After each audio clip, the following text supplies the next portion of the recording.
I'm Levon Allen, and I'm the sheriff of Clayton County. I'm from the city of Atlanta. I was born at Grady Hospital. My mom is from Southwest Atlanta, Campbellton Road and Avon, and my dad is from Northwest Atlanta, Simpson Road and Westlake. My dad and my mom split in 1996, which brought us out to Clayton County. My mom purchased a home in Riverdale on Webb Road, and I never forget, we moved out here for better living and for a better place as coming from the inner city of Atlanta. I went to Point South Elementary, and I never forget the first day the teacher walked me in, and she walked me to my class, and there was one black student in the class of 25 to 30 kids, and I made the second black student, and things were very culturally different that I had to deal with at that age. Clayton at that time was somewhere where I enjoyed being. We had a Ryan's restaurant on Highway 85 where we would go out and eat for dinner. There was a skating ring on Highway 85 that we would go to the skating ring. There was a movie theater on Taylor Road. All of the things that I didn't have in my neighborhood in the city of Atlanta. Around 2000 is when things began to change for me in my life, to where unfortunately I became a victim, my family became a victim. October 4th of 2000, my brother was murdered through the gun violence. And I never forget getting the call and going to my grandmama's house at 1 or 2 a.m. and my mom hugging me and putting her arms around my neck, and she says, "Hey, your brother's been murdered." And before any tears came to my eyes, what I wanted to know at that age, being 14, was how did this happen? Why did this happen? And who was out looking for the person who did it? And when we asked those questions to the Atlanta Police Department, we got a traditional answer: "Hey, we're working on the case. We got everybody out doing." "Hey, are you working on it while you talking to me? Are you working on it on the weekend? Are you working on it right now?" Those are the things I wanted to know at 14 years old. Seconds turn to minutes, minutes turns to hours, hours to days. Days went to weeks and months, and here it was about 6 months later, and we still had nothing about what took place. My dad called everybody in, and he says, "Hey, I saved up $10,000, and with this $10,000, I want y'all to put out to the people in the streets that if anybody can bring us information on who did this to my son, they could have this $10,000. Well, shortly after that took place, the guy goes and he turns himself in. And that wasn't from any pressure or anything that took place with the Atlanta Police Department. That was from my dad offering up his life savings to do it. Now, what if your family didn't have 10 grand to get some information? Would you have gotten the same justice or the same thing happen to you? Shortly after that, I knew it was something that I was supposed to do, but I wasn't quite there yet and didn't know exactly how I wanted to take place. So what I did was join the service. In 2008, I joined the United States Army National Guard. While in the National Guard in basic training in Fort Knox, Kentucky, I get a call from the drill sergeant. He says, "Hey, I need you to go see the commander." So I go and I walk in to see the commander, and he has the chaplain sitting next to him. And I say, "Hey, just tell me what happened." He said, "Hey, I want to let you know your sister's been murdered." Well, the same feeling I had when my brother was murdered just 8 years prior, I had then.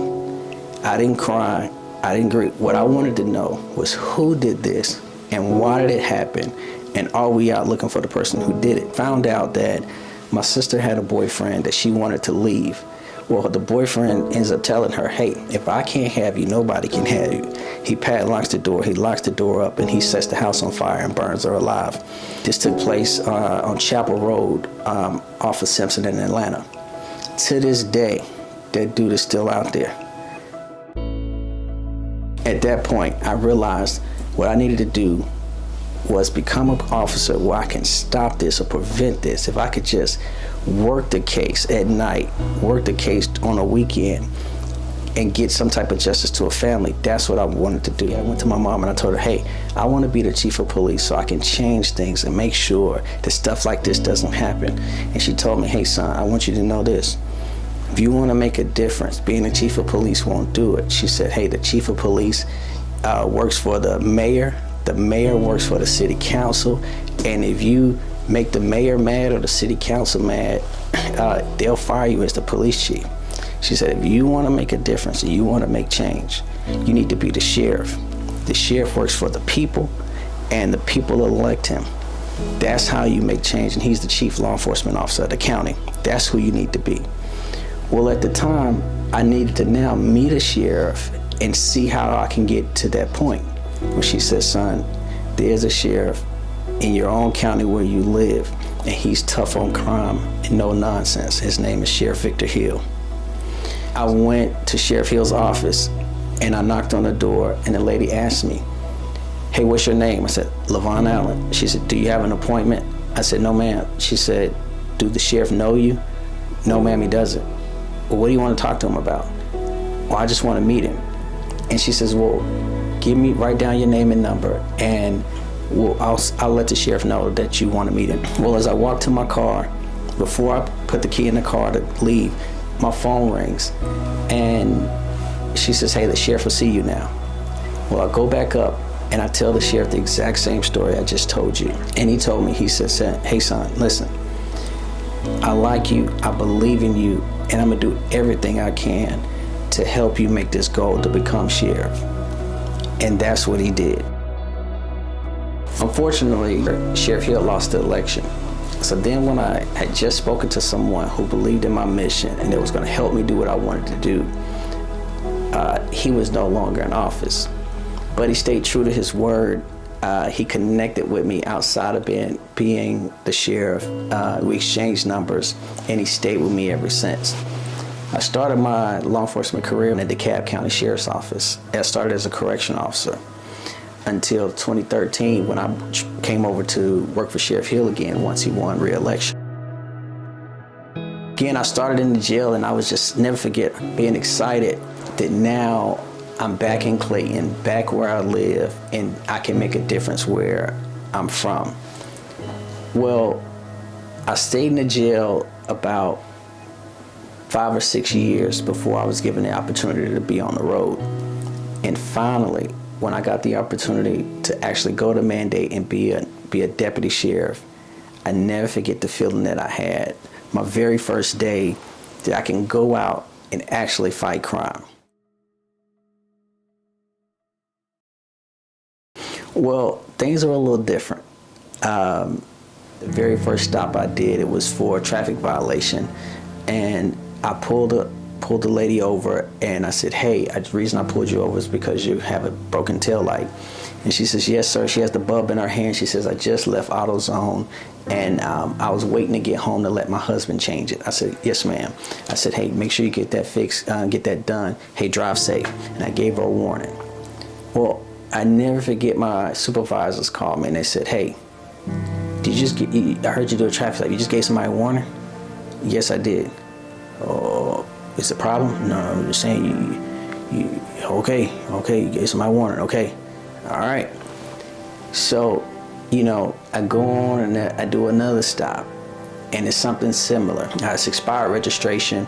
As I walk up to the car, I see in the back, I can see that the lady has clothing in the back, like either she's living in the car or maybe it's laundry day.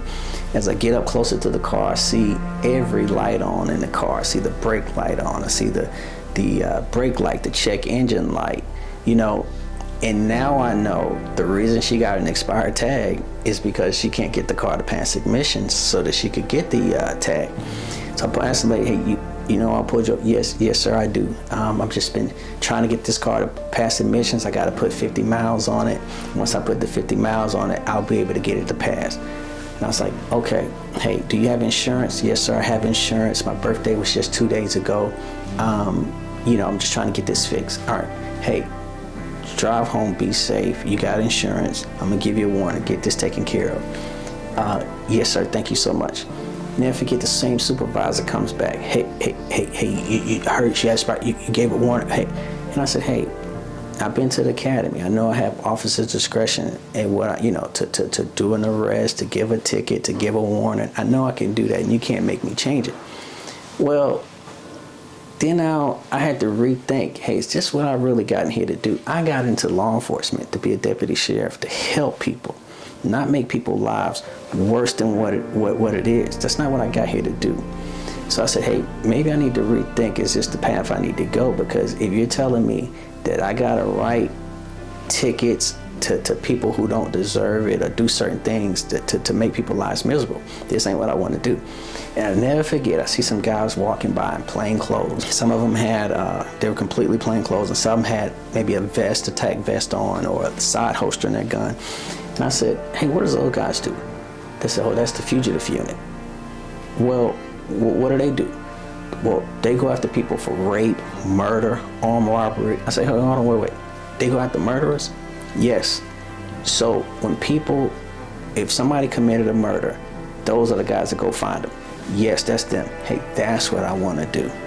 I got an excited feeling to say, hey, that's the goal, and that's what I want to do. So I went to Sheffield, and I said, hey, Sheriff, I know exactly what I want to do in my career here. He said, well, I said, hey, I want to be on the fugitive unit. He said, okay. He said, keep working hard and you will get there. But for now, I need you on the road being a deputy sheriff. And I went back to being a deputy sheriff on the road. Well, now, every day I came to work, I worked hard to get to that unit. And the opportunity came up in October 2018 for me to apply for that unit. I applied and I made that unit. And I never forget, I get my first murder case. There was a case where a college student had met a girl in Clayton County, and he had to go back to college. Well, when he came up on winter or Christmas break, he's texting the girl, and he's like, hey, I'll be back to Atlanta for Christmas. I would like to see you. She says, she's texting him back. She says, hey, let me know when you get here. Come on over to my house. Well, he's texting back and forth. He arrives to the house. Well, little did he know, he's not texting the girl, he's texting her boyfriend. He didn't know she had a boyfriend. The guy opens the door, shoots and kills him on the front steps. Well, I never forget reading that and the feeling I got of how it was when my brother was murdered. Now this family don't know why this happened, how this happened to someone who's a college student out doing great, trying to better themselves. Well, I took the case and we worked the case. Well, one of the supervisors says, hey, the guy is on Instagram, and we just saw he's on live now. So we look at him on live, and he's talking, he's standing out in front of a place, and we really can't tell where he's at. We're trying to look at different things in the background. Well, he messed up and he turned, and when he turned, we saw the words Chuck E. Cheese in the back. Well, in Clayton, there's one Chuck E. Cheese on Upper Riverdale and Terra, and then there's one Chuck E. Cheese that's right across the county line in Fayetteville. Well, we sent 2 units. One team went to Fayetteville, one team went to Upper Riverdale Road. Well, I was with the team that went to Upper Riverdale Road. Well, when we're in the parking lot, we look around, we no longer see the guy standing out there. Well, we say, hey, maybe he went into Chuck E. Cheese.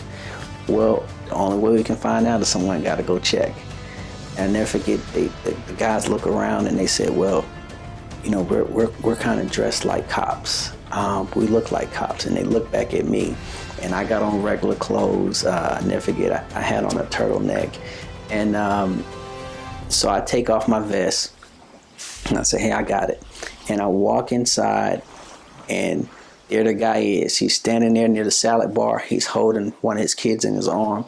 And I walk up to him and I say, hey, man, what's going on? It's been a long time. He's like, hey, man, what's been going on? I said, nothing, man. I said, hey, I see you got more kids than me. He said, yeah, man, I'm just out here living a life. Sorry, man, I'll see you later. And I turn around and walk out. And I get back in the car. I said, hey, he there. They said, how you know? I just talked to him. You just talked to him? Did you just, oh, man, he probably gone. No. He had no idea. I just talked to him, and I know he's there. So we went inside and we got him. This guy was inside of a place having fun with his friends and family when he just killed somebody and took that privilege away from that family, and they could never go to a Chuck E. Cheese again with their family member. But he's out living free and doing it, and nobody's out looking for him. I felt 100 times better that I was able to get that guy and get that guy in custody. So after that, I remember telling myself, hey, I can do this for the rest of my career. I don't have to get a promotion. I don't have to get a pay increase. Just leave me right here and let me work cases like this, and I'll be okay for the remainder of my career. Well, shortly after that, a couple of months passed, and we had the supervisor came out. And I remember everybody was working on their resumes and getting things together and to put in for supervisor. And I remember the team came and said, hey, Alan, you need some help? You need some help working on yours? I said, no, I'm good. Y'all are good. Y'all got this. They said, you sure? I said, hey, man, I don't need another promotion. I don't need anything. I'm happy right here catching murderers. Well, the list comes out for promotion, and some guys were promoted, and I'll never forget, I get a phone call from the sheriff. And he says, hey, I looked over the promotion list, and you're doing good in fugitives, making good cases. I didn't see your name on the list. I said, no, Sheriff. And I told him the same thing I just told you. No, Sheriff, I'm fine where I'm at. I'm good. He said, hey, let me tell you something. Never let comfortability get in the way of a promotion. You need to change the way you're looking at things. You are comfortable working cases, being over one case at a time, and catching a murderer one person at a time. He said, but as a supervisor, you can be over all the cases and over the investigators that are doing the case, so that you can now give them all the same passion that you have for it and train them the way you do things. He said, hey, rethink that, and next time supervisor come out, I expect to see your name on it. Well, I took that and I thought about what he said, and the next time supervisor came out, I put in for it, and I made it. I made sergeant.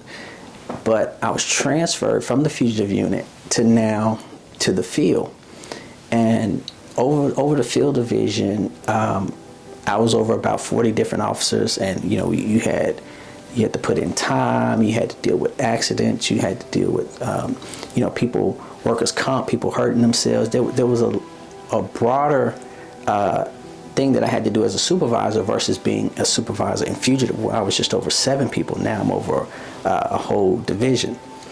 Well, the opportunity came up for me to come back into fugitives as a supervisor. Again, how excited I was to do it. I came into fugitives and the murder took place. And the sheriff called me about midnight, and he said, hey, I just want to let you know, there was a murder that just took place, and I'll see you there. I said, yes, sir. So in fugitives, the way the command works, there's a lieutenant who is the fugitive commander, and there are sergeants who are over the investigators and the cases, and I was the sergeant. Well, the lieutenant never activated a unit or never told everybody that, hey, this murder took place and we all need to get out there. I called a team, and I got the team up, and we went out to this murder scene, and the sheriff looked around, and the sheriff said, hey, where's your commander? And I said, Sheriff, the commander's still at home. He said, hey, you're now the new commander of the fugitive unit. I took that very serious, because now I am in control of finding the murderers and going after them. Well, it doesn't matter if it was a night, a weekend, or a holiday. My team activated and my team caught these murderers. That's the only difference. I tell people, Georgia sits in a unique position on the map. In Georgia, if there's a crime committed, you could be out of the state within 2 hours. You can be in Alabama, you can be in Tennessee. All you need is 2 hours and you're gone. If you get on the plane, you can be halfway across the world in Europe in 12 hours. You could be in Cuba in 4 hours. So when a murder occurs, you have to get on it immediately when it happened. if you really have plan on catching these people. And that's what we did from October 4th, 2018 to about October 2020. My fugitive squad cleared the top 10 most wanted several times. I remember at one point we had so many people that we had captured, we didn't have enough people to put on the top 10 most wanted. So it became a top 6, a top 4, and we just didn't have the people to put there because we were catching people. I never forget working this case in Jonesboro where a guy goes into the sports cafe and he was dating a girl that was younger than him, and the girl no longer wanted to date him anymore. He goes up to the sports cafe with everybody in there, drags her out, pulls her out, starts beating her. He pulls out a gun, pointed at her, and he shoots several times. He then gets in his car and he pulls off. Well, one of my guys responded immediately to the scene. I was second to respond to the scene. I have activated the whole entire fugitive unit, and based on the information that we were getting from the scene of what type of car he drove, what was his name, we were able to gather that information and go and sit and do surveillance on his house. Well, we ended up seeing movement in the house. We ended up speaking to his wife. His wife was upset that he had a girlfriend. She ended up telling us, hey, this is where you'll find him, at his brother's house. We went to the brother's house. The brother led us to the sister's house, all in the matter of 60 minutes. We end up finding this guy from the time he committed the act. 60 minutes. And I never forget, I called the detective that was on the case and I said, hey, we got your suspect. And she, whoa, wait, hold on. Hey, y'all can work that out later on what you got going. I just want, where you want him to go? Do you want me to take him to headquarters? You want me to take it? Where you want it to happen? But we had did it in 60 minutes. And that's what it's about. You don't take nights off. You're gonna hear me say this a lot. You don't take nights off. You don't take weekends off. You don't take holidays off, because that's what it's about. That's what it's about when you join an elite unit. Yeah, there's no doubt about that, the sheriff took me under his wing and he's my godfather. But that didn't make things easier, believe it or not, what people want to say. That didn't make things easier. I got everything tougher than anyone else and harder than anyone else. When there was hard conversations to be had, I heard it just like it was coming from the love of a mother or father. Not fairy tale fluffy the way that people want to tell. I got it rough. Now, what I will tell you is the sheriff told me, when you lead from the front and you do it with discipline, honor, and strength, and you take excuses out of your vocabulary. You do things and you treat people the way you want to be treated. And that's what I'm going to do as sheriff. There's no doubt that I'm the youngest sheriff in Clayton County history. But ever since I was young, I had teachers, my parents, everyone who cared would tell me, hey, you're the future.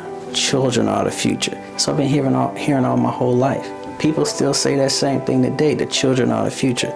I never forget, in my 8th grade graduation, we held hands and we sang the greatest love of all, I believe the children are the future. Well, the future's here now, and I'm the future. You know, I tell people, normally when someone goes to a car dealership, unless they're a mechanic, they don't go in there and say, hey, give me the old busted up 1980 Chevy that's on its last leg. I can fix it and patch it up. They don't say that. Normally when people go to a car dealership, they go and say, give me the newest car with the lowest miles that'll take me the furthest. I'm here to tell you today, I'm the newest car with the lowest miles that's gonna take you the furthest. I don't have aspirations to be a mayor, to be a chairman, to be the governor.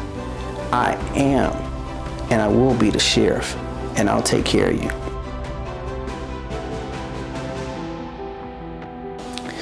My vision for Clayton County is for a mother or father to be able to travel down Terre Boulevard and not see trash and graffiti. To be able to stop at a corner store to get gas and not have to push past 5 or 10 guys trying to sell drugs or stolen goods. The same rules still apply as the sheriff told me a long time ago. You are worried about being the detective over one case and doing that one case right, when you could be the detective over all the cases and do them all right as a supervisor. Well, now as the sheriff, I'm the chief jailer, I'm the chief court official, and I'm the chief law enforcement officer. One thing you will know, if something happens to you and your family, like it happened with me and my brothers and sisters, I'll be there for you. Not only are you gonna get me, you're gonna get all the deputies that I have, and we won't stop until that person's brought to justice.